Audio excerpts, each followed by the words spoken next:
and just trust God. Amen. That's awesome. Hunter and Shelley, they've been awesome. I've gotten to know them a little bit over the last couple years. You all know Hunter from the fifth wheel that he lives in and makes Shelley live in it during the season, if you follow him on Instagram. But I think I've gotten to know them, and I've gotten to know Hunter a lot. And he's a genuine person, man. And I think you see him compete on the mound, but he's a teddy bear. He's a teddy bear outside the field. Don't let him get up too tough for you. Man, he's awesome, man. And he's dealt with injuries himself. You've dealt with injuries. You've come back from them. You've had some frustrating times. You've had some up and downs. Your big league career has been delayed. And everybody thinks, well, that's an injury. That's a product of baseball. But you come in, you win a World Series. You're on the big league team. You're throwing well now. Life's got to be good. Life's got to be kind of you're riding the wave, And I think you guys, you're experiencing something that a lot of people need to hear. That the fact of the matter is, we still deal with things in our personal lives that can really test us, and not just injuries, but that can test our growth and who we are, and really drive us to believe in who Jesus is and what he stands for. And that word faith, like Dinar was saying, and Corey's saying, when things are going good, it's easy. But when things are not going how you plan it to be, and you want to take over and say, no, this is what I want, and it's not happening, you really have to trust, and you have to lean on Jesus. And you guys have a pretty impressive story right now that I think you guys want to let other people hear. Yeah, no doubt. First, I want to say thank you all for being here. I'm going to share something that's outside of baseball. It's more of our personal life, and we've been praying about it for a couple of days. What we're going to talk about, because quite honestly, it's pretty awkward to sit up here and talk about yourself.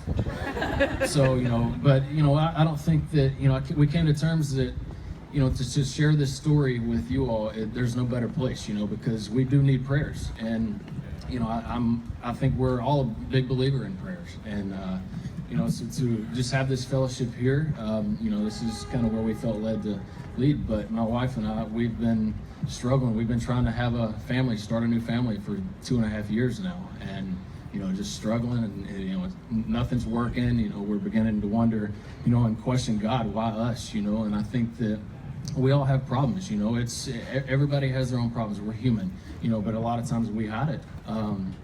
But for us, like I said, we're just beginning to question God, wonder why us. But I think that's a huge problem there. Like these guys said earlier, we have to let go and let God. And I'm not a big poem writer or anything, but I came up with something the other day. We were sitting here talking about it, and it's our story for His glory. So that's why we're sharing it with you all. But thank you. No, but yeah, we've been struggling. We haven't been able to start a family, so we've actually been seeing specialists and doctors after doctors. And for 2.5 years, we've went through IVF, which is about the most extreme procedure you can have to start a family, and it's failed twice. So it's a matter of just letting go and just trusting Him. And His time comes. That's God willing. That's what'll happen. But if not, He's showed us numerous of times, like how good He is, and that this is His plan, and that we have to let go, because it's not about us. It's about giving back, and hopefully sharing this story can reach out to somebody else is struggling, or in whatever ways that be. So it's just kind of this. I don't know if you have anything else to touch on that. Hi y'all, I kind of got tricked into doing this about an hour ago, so just be kind.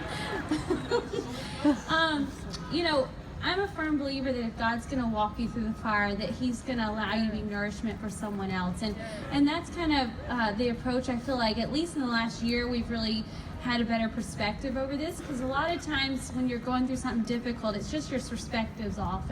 It's like your lens, you're no longer like really looking at it, at God first. You're looking at your problem, and kind of obstructs your view of God. And we've really worked on that a lot in the past year. And the main thing I guess I would want to share with anyone, because infertility can be really difficult, and the one thing we've learned is we're not the only people who've dealt with that. There's so many people who are dealing with that and other struggles, is that you're not alone, and that God is so good. And there's been so many moments in the last 3 years that He's just really showed His faithfulness to us. And so I decided I wanted to share one story, but really I could have picked a million stories to tell you.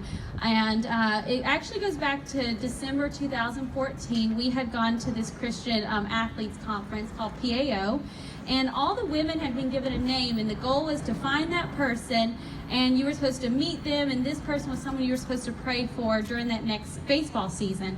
And it was the last day. We were walking out the door, and no one had come up to meet me, and I was kind of bummed about it, but it's a big conference, so I was just like, you know, probably didn't know who I was. And this older woman comes running up to me, asked if I was Shelley, and told her yes. And she introduced me, apologized for it taking her so long to find me.